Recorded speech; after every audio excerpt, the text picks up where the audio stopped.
दोस्तों नमस्कार।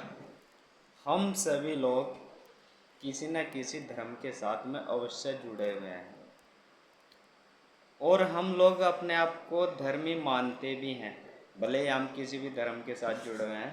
अब ऐसा धर्म का दौर चल रहा है कि अपने धर्म के बचाने के लिए सब लोग एकजुट हो रहे हैं, समूह में इकट्ठे हो रहे हैं और इस समूह में इकट्ठे होने से समाज में बहुत कृत्य सामने आ रहे हैं सोशल मीडिया के द्वारा। अगर सोशल मीडिया ना हो तो हो सकता है कि पता ही ना चले कि समाज में क्या हो रहा है, लेकिन ऐसे कुकृत्य समाज में नज़र आ रहे हैं जो हमें बताते हैं कि हम में से कुछ लोग धार्मिक नहीं हैं, हम अपने ही धर्म के अनुसार धार्मिक नहीं हैं। क्योंकि कोई भी धर्म हो वह हिंसा करने के लिए नहीं कहता है। हम सभी लोग, संपूर्ण विश्व के लोग किसी न किसी धर्म के साथ अवश्य जुड़े हुए हैं। तो देखते हैं कि क्या है, किस धर्म में किस तरह से कैसे सिद्धांतों का पालन करना चाहिए हमें, और उन सिद्धांतों का पालन करके हम समाज में कैसे एक अच्छाई और एक ईमानदारीपूर्ण व्यवहार करके एक बहुत ही अच्छा वातावरण हम पैदा कर सकते हैं सतयुग जैसा। यदि हम हिंदू धर्म के अनुयायी हैं तो हम इसकी जो क्रिया होती है धर्म के मार्ग पर चलने की, उसको देखते हैं। प्रत्येक धर्म की एक क्रिया होती है और एक उनका मुख्य सिद्धांत होता है। यदि हम उन क्रिया और सिद्धांत का पालन नहीं करते हैं तो हम उस धर्म के अनुयायी नहीं हैं, नहीं कहलाएंगे। भले ही हम अपने आप को मानते रहें, लेकिन सच्चाई यही है कि यदि हम उस धर्म की, जिस धर्म को हम कहते हैं कि यह हमारा धर्म है, उस धर्म की मुख्य क्रिया और सिद्धांतों को नहीं अपनाते हैं तो हम अपने ही धर्म के अनुसार अपने धर्म के अनुयायी नहीं हैं।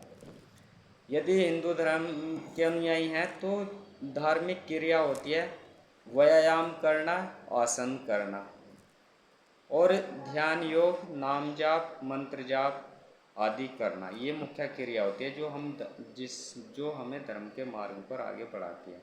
इसका प्रमुख सिद्धांत है कि सभी सद्गुणों को अपने आचरण में लाना, संयम, क्षमा, संतोष, विवेक और विनम्रता को धारण करना, यानी अपने आचरण में, दैनिक जीवन के आचरण में इसको लाना, ढालना, अपने आप को ढालना। और जो अवगुण होते हैं, काम, क्रोध, लोभ, मोह, अहंकार को छोड़ देना। दूसरा धर्म है बौद्ध धर्म। इसकी जो धार्मिक क्रिया होती है वह आनापान सति योग, ध्यान योग, मन को एकाग्र करने वाली विधि, विपश्यना मार्ग इसकी मुख्य क्रियाएं हैं। और इसका प्रमुख सिद्धांत है पंचशील, पंचशील को धारण करना। यदि बौद्ध धर्म के अनुयायी इस धार्मिक क्रिया को नहीं करते हैं और इस पंचशील को नहीं अपने दैनिक जीवन में अपनाते हैं तो वह अपने धर्म के अनुसार बौद्ध धर्मी नहीं है। तीसरा धर्म है ईसाई धर्म। इसकी मुख्य धार्मिक क्रिया होती है मन को फिराने वाली प्रार्थना करना। ईसा मसीह जी, बाइबल में साफ तौर पर लिखा है कि ईसा मसीह जी बार बार यानी प्रतिदिन जंगलों में जाते थे एकांतवास करने के लिए। एकांतवास में मन को एकाग्र करना होता है। मन को एकाग्र करने का सीधा सा संबंध होता है ध्यान योग करना। तो वह एकांतवास करते थे। परमेश्वर के नाम का स्मरण करना भी ईसाई धर्म का प्रमुख क्रिया होती है। लेकिन नाम जाप, मंत्र जाप या परमेश्वर के नाम का स्मरण करना, इन सब की एक विशेष क्रिया होती है, एक तरीका होता है।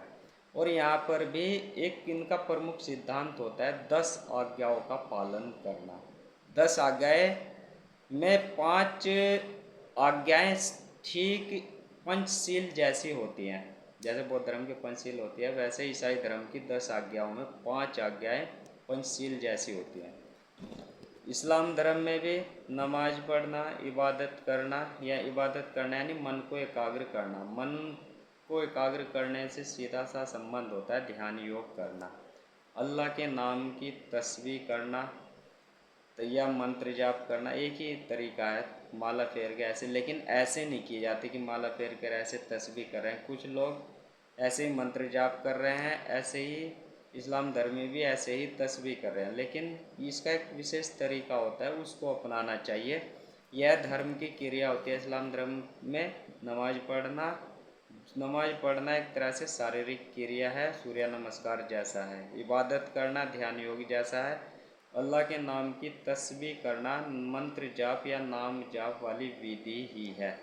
इसका प्रमुख सिद्धांत होता है ईमान लाना, ईमानदारी लाना। जैसा आप अपने लिए दूसरे से व्यवहार चाहते हैं, ठीक उसी तरह का व्यवहार आप भी समाज के प्रति, समाज के जीवों के प्रति आप भी करें। उसको ईमान लाना कहते हैं।